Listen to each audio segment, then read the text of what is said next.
Thanks for joining us today on Coastal and Progressive Rainbow Forum on Society Bites Radio. Today we will be speaking with Nathan BRUEMMER. He is the Florida LGBTQ State Legislative Committee Chair and will lead efforts to advocate for LGBTQ rights in the Florida legislature. He is trained as a lawyer in multiple local and state achievements, including D&I courses for businesses and organizations. Nathan, I'll let you take it from there and tell us a little bit about this effort that the Florida LGBTQ plus community takes on in the caucuses for the Democratic Party to legislate for LGBTQ plus rights. Sure. Good to talk to you. I appreciate being here. And I always sort of make the disclaimer, although I'm trained as an attorney, I'm not licensed to practice right now, but the Florida Bar kind of prefers that disclaimer. Maybe again one of these days. The advocacy work has drawn me in, and it's far too exciting. So I'm happy to represent the Florida LGBTQ Democratic Caucus. I'm thrilled to come feeling a little bit lighter, post-inauguration, and to sort of look out over the landscape as things change and all the additional senators have been sworn in, and we sort of have this really unique moment to talk about what we can do on the federal level, on the state level, and continue to do, of course, on the local level. So our caucus here in the state is 21 chapters strong now, and this evening we actually have our legislative committee meeting, so your timing to talk is great. But we are putting together a very unique, normally we go to Tallahassee to do our lobby days, but as we get through the research, we're putting together our chapter members to virtually do our lobby days, as are some other organizations around the state that I also am very active in, like Equality Florida. And so this is a great time before our session has started here in Florida to talk about what's coming, what we know is coming, what we expect to come, and what we can do to get ready and hopefully get some of your listeners actively participating as citizens and getting involved. So there's a lot there that we've certainly got to get ready for. What are some of the key issues that you see coming up here in the legislature, Art, if you know what you'll be working on and what can be done and what you see the possibilities of for the LGBTQ plus community? Sure. So here in the state, so if we'll sort of start at the state level, but reflect back to what's happening in D.C., because, the Biden administration got off to a rocket start, signing 17 executive orders just within hours of inauguration. I will say one of those things will have, I expect, some implications for our state, but that was signing an executive order to prevent workplace discrimination on the basis of sexual orientation and gender identity, which, as you know, is basically following through on the Bostock decision that the Supreme Court made and just sort of ensuring that's fully implemented federally. And there are, a lot of different cases pending across the country, certainly in our state courts and in our federal courts that Florida is a part of as well. And that's sort of important to sort of recognize. We'll also see the Equality Act come up, which would amend the Civil Rights Act of '64 to prohibit discrimination based on sexual orientation and gender identity, also critical, because we're still working we would still want statewide protections in play, and so we'll be working quite hard in partnering with the other organizations that are leading the charge on the Florida Competitive Workforce Act. So, there are legal decisions pending that we're going to watch. There's a number of cases out there to follow, and as the Bostock decision came down, there were more cases filed, probably more than any one of us could follow. And then we also have the Equality Act, which is a tremendous and important thing. But we've had elections in our state where we've had seats that we've lost, that Democrats have lost to Republicans, and so local politics, state politics are going to be affected by that, right? We're going to have those conversations. We still only have certain parts of our state covered by human rights ordinances for discrimination protections for the LGBT community, and so we've still got to work on those, still work at the state, still look at the federal level. And there's a whole lot we're going to see that I expect to get undone after the last 4 years by President Biden, whether by executive order or through some other means. I know soon we're going to see the reverse of the ban on transgender people serving openly in the military. That's something that his White House press secretary issued a statement on and said that's coming, because that was a promise made to happen right away. Initially made to happen the first day, but it's coming in the coming days or the coming weeks for sure. And that's all good news. Yes. It's all excellent news, and you are so right. We have so many issues to work on after the horrible 4 years we've been through.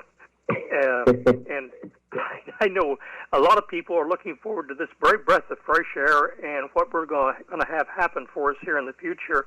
And you are right. You're certainly right. We are in a unique position now where we have three branch. We have both at the federal level anyway. We have both branches, and we have the presidency, where we might be actually make some progress. We've got to hope that we don't face more fights in the courts, though. But that's another situation we still have to deal with. The election process that we went through here, we had so many people that worked so hard, and I truly thank the people that went up to Georgia, even from Florida, that went up there and worked. I knew 3 of the people that went up there, and all young people, and they went up there and volunteered, one for 2 weeks and 2 of them for a week each, And we have to think every little bit that everyone did helped out, because that is critical. That was a critical last piece of the puzzle that we had to have in place in order to get all things that, excuse me, I'm sorry, my throat is a little dry. Been talking too much, too. Kind of like you, I guess, to talk too much. And that's what we do. But I am so looking forward to this, and anything that all of our groups, different groups working together, and you are right, too. There, Equality 40, the human rights groups, and all the different groups that we have to work together and try to bring all this forward, because if we don't, we stand a chance to lose a valuable moment in time here where we are able to actually accomplish some things.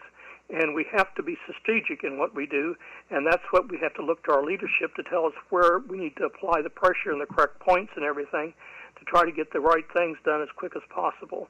And realizing that we may not get everything accomplished we want to accomplish, but at every step of the way, it is progress.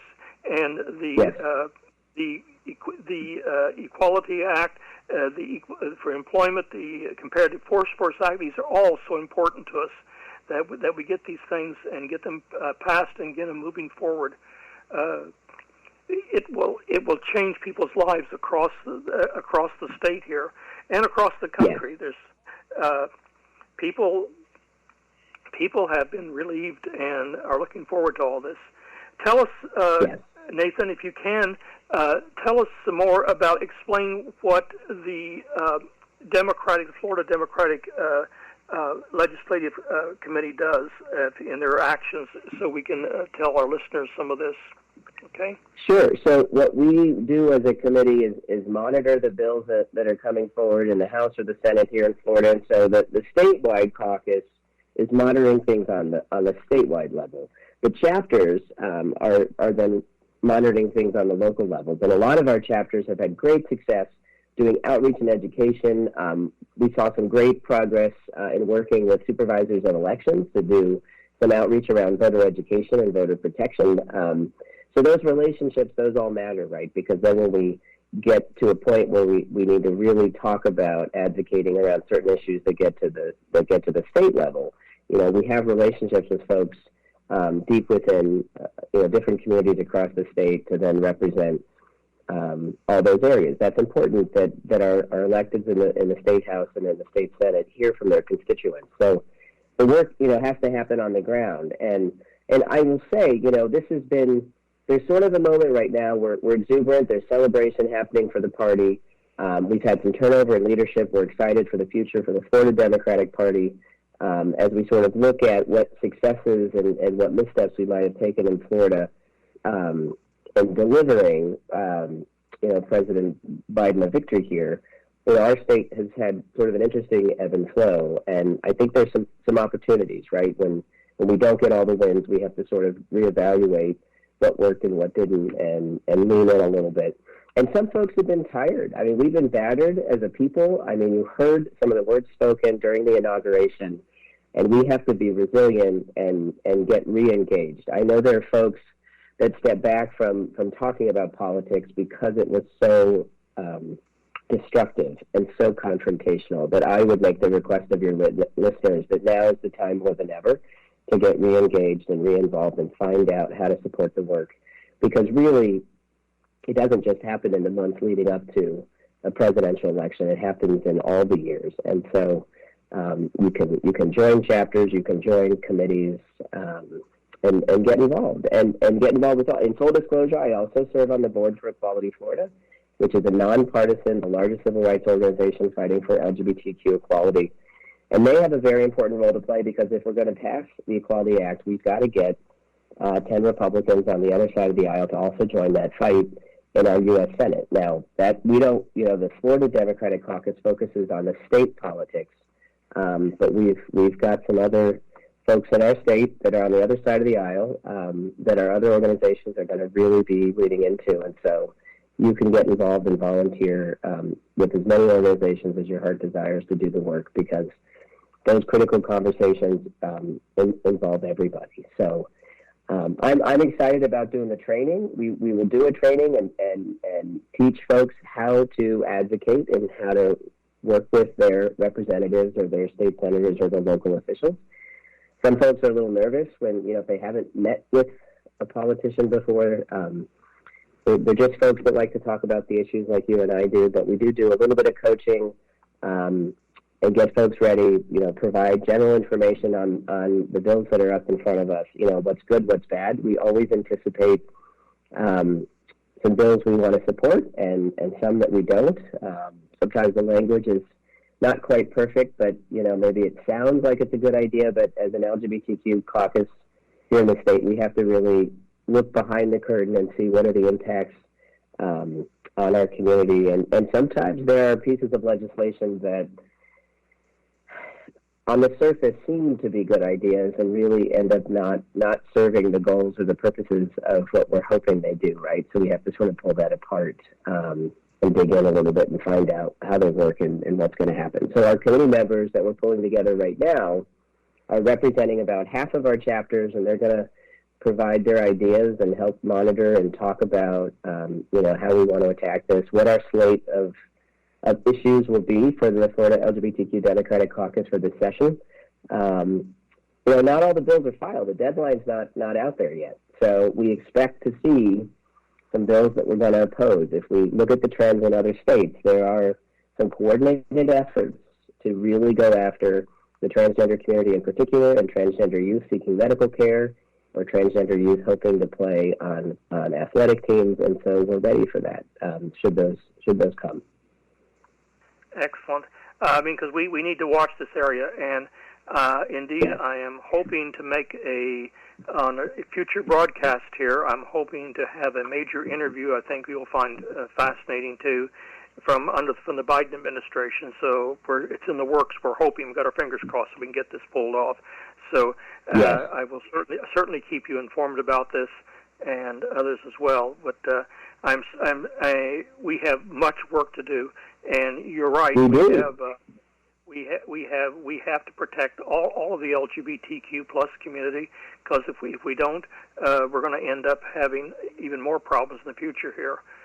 And we do. And one of the things I'm really grateful for is our growing Equality Caucus in the state, right? So when we look to who's fighting for us, right, we have to be grateful, and I have to give a shout out to some phenomenal folks that are out there representing us. We know that Representative Carlos Guillermo Smith was reelected, which is phenomenal. Representative